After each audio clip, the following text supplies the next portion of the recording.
Hello, I'm Pastor Tim Holscher, and thank you for joining me. I'm looking at truths God says about us in Christ. And one of those things is that we're priests, and as priests, we can offer sacrifices. And we were looking at the sacrifice of giving in Philippians chapter 4. And that issue of giving then brought us to a verse, and there's two statements here in Philippians 4 that I would like to take some time to look at. We'll look at one today and then hopefully look at the next tomorrow. But it's in verse 13, a verse that I bet most of you are very familiar with. Verse 13, I can do all things through him who strengthens me. And I still remember being a freshman in high school, running the mile, and I'm out there trying to run the mile with everybody else in class, and I'm thinking, the first two laps go okay, and then you're going, I can do all things through Christ who strengthens me. I'm going to die. I can do all things through Christ who strengthens me. And you just keep plugging away at it. That's not really what this verse is about, and I think probably most of us know that. But what is it about? What is it that Paul is talking about? And I'm going to try to point out a couple things, and we're going to start with just one of them today, and then we will look at the other one tomorrow. In Philippians chapter 2,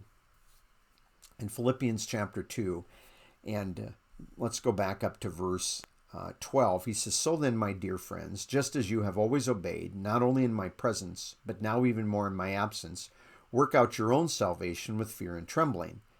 And what he means by work out your salvation is God's given you salvation. Now use it. Put it to work. That's the way you're going to enjoy your salvation and your relationship with God, is actually using this salvation, not just sitting on your hands. Second of all, and probably even more the point that Paul's getting at, is you work it out your own salvation.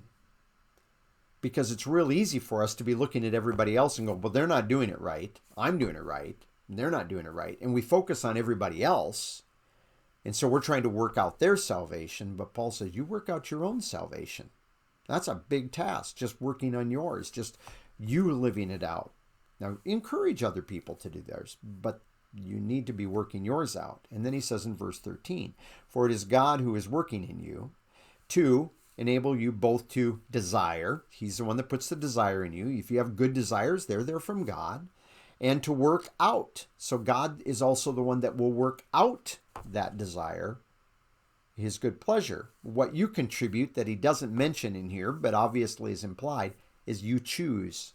There's another word for will, and it's the word to make a decision or choose, and you get to make that decision. And that all brings him then to verse 14, to do everything without grumbling and arguing. And I think that this is indicative of kind of the problem going on in this church, is that people are doing things, they are getting some things done, but they're arguing along the way and complaining about it. And it causes conflict in the church, and they're not really getting along like they should. Yeah. Does that happen in our churches? Sure it does. I hope that's not your experience where you are right now, but the problem is, if you're in church anytime, you're going to watch this happen at times. And we're going to have to be encouraging ourselves and others to adjust our thinking. And so that brings me back then to Philippians chapter 4.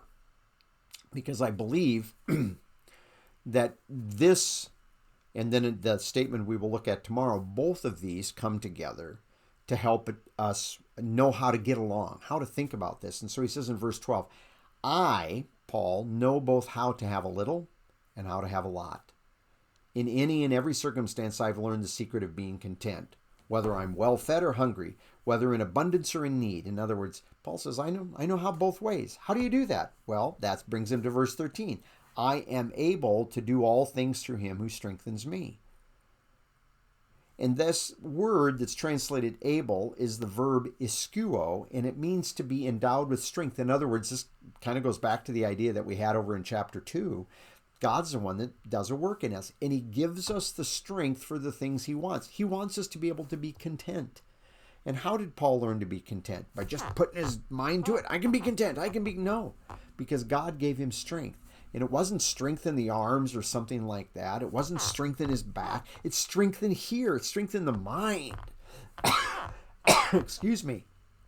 It's strength here in the mind that Paul said, I need that.